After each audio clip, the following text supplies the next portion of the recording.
by reducing unneeded echelons of command, streamlining Army command and control, and providing more ready deployable combat power than the Army provides today. By doing things differently with the soldiers and the technology we have now, we can shed unneeded equipment.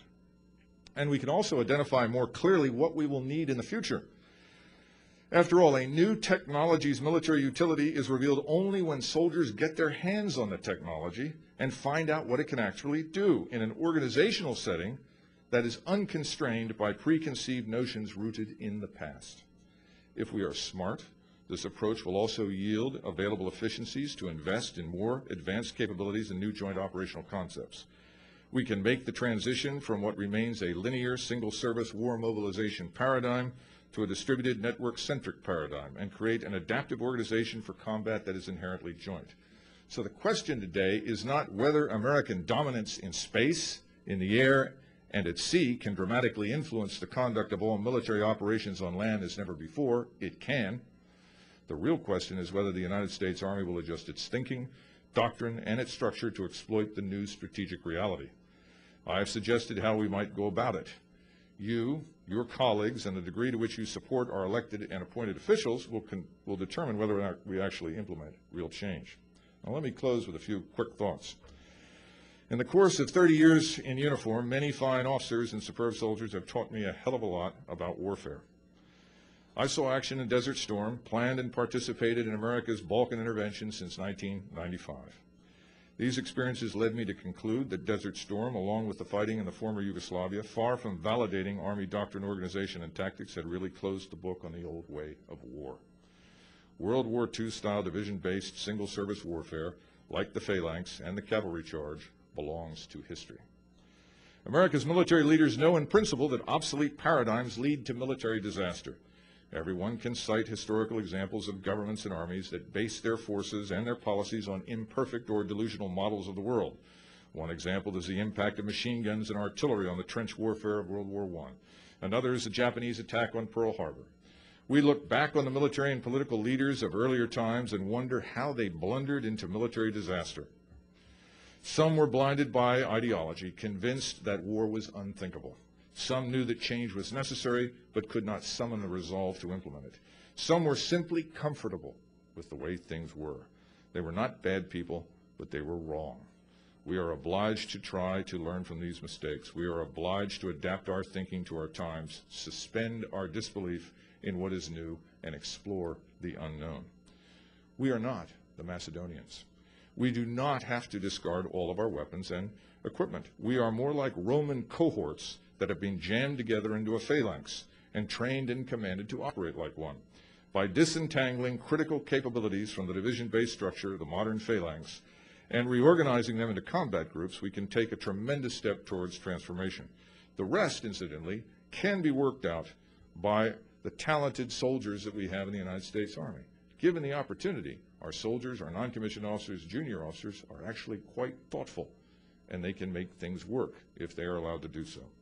We have most of what we need to fight effectively today, and we can acquire and integrate the rest quickly, not in decades, but in the space of a few years, and we must.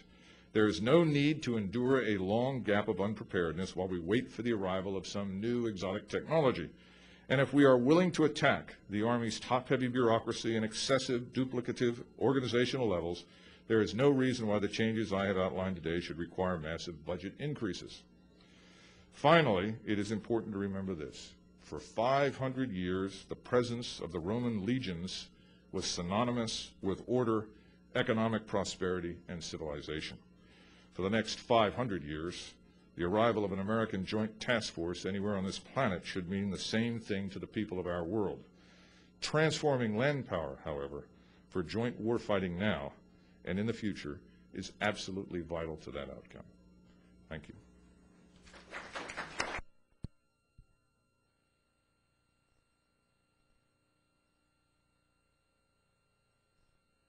I'd like to thank the Center and the sponsors for putting this on and inviting me to come talk about a subject that I've spent the last 2 or 3 years delving into deeply. In addition to the opportunity to hear from distinguished speakers and to hear the interplay with the audience, it's given me an opportunity to meet some old friends, some of them for the very first time. And I refer to Colonel Doug Macgregor, for example. He has been across the river from me at NDU for some time. We've carried on lively email correspondence, but until today I'd never met him. I did look up in General Clark's... I told you were much better looking than your email suggested. I did tell Doug that in General Clark's book there's a picture of him, but it's not a full face shot, and it's in black and white, so I never would have known him if I hadn't seen the name tag. It's very reassuring, by the way.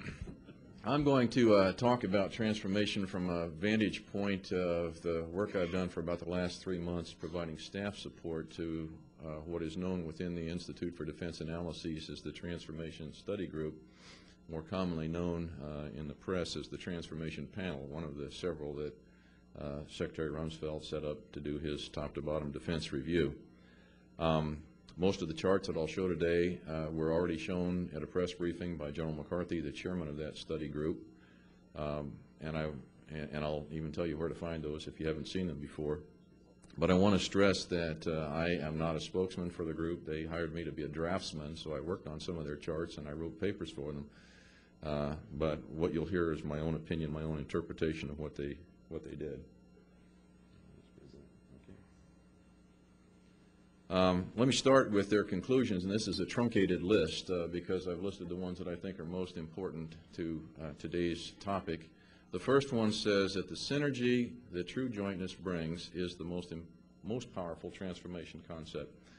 We've had 50-plus years of working single service kinds of things. We've struggled to unify the armed forces since 1947, but we still have a doctrine, an operational concept for fighting that is sort of a kludge together of the individual concepts as the services, each of which looks at his own domain, says this is the right way to do things, and then we turn to a joint force commander, typically chosen at the last moment with an ad hoc staff, and say integrate all that. And so we don't think, or I should say the Transformation Study Group concluded that we don't get the maximum synergy out of the way we do things now, and true jointness is what we ought to go after. Secondly, joint command and control is the most enabling of the transformation programs. You heard General Sullivan talk about today C4ISR as being part of the white space, and that's really an important place to go because the services do have, as Michelle Flournoy pointed out, mechanisms where they examine their own roles and missions and determine the kinds of capabilities they need, but it's how we knit them all together, how we glue those capabilities together, integrate them to achieve a joint force whose capabilities are greater than the sum of its parts. Finally, the third one that leads into sort of the discussion of where does the Army fit into all this is the one that says we should focus transformation on new capabilities for joint response forces. And I'll talk about that more, but I want to stress right now that what this Transformation Study Group talked about was a concept. It has been picked up and said they're talking about standing joint task forces here and standing forces there. It's a concept, and I'll try and explain that concept to you, but it is a concept. As you can see, there are other conclusions, other recommendations they reached. They are on the web at the Defense Link website. You can just go to speeches. You can find transcripts, slides, and so forth. The focus of the study group's work was on transforming conventional capabilities, and we've already had some discussion from General Scales and others about you don't necessarily need to transform an entire force in order to benefit from transformation, and the Blitzkrieg is the example that's most frequently cited. I think even General McCarthy cited it when he was talking to the press about the study report. I won't try and put a percentage on it because General Scales would probably correct me, but I'll say the overwhelming majority of those forces that broke through the Ardennes in 1940 in the Battle of France were horse-drawn forces. It's a small percentage of the force that was able to truly transform it and give it the kind of victory it achieved in 1940. So that with that thought in mind, the study group recommended early entry forces as the place to start with transformation that could over time then transform more and more of the force. Proven transformational technologies exist right now, and so one of their thrusts is that we ought to put these in some unit and start to play with the organizational aspects, the doctrinal aspects, much like Colonel Macgregor's talked about. Experimentation and actual use will determine the best way to put these things together. Why focus on early response? And we've already heard a lot from General Scales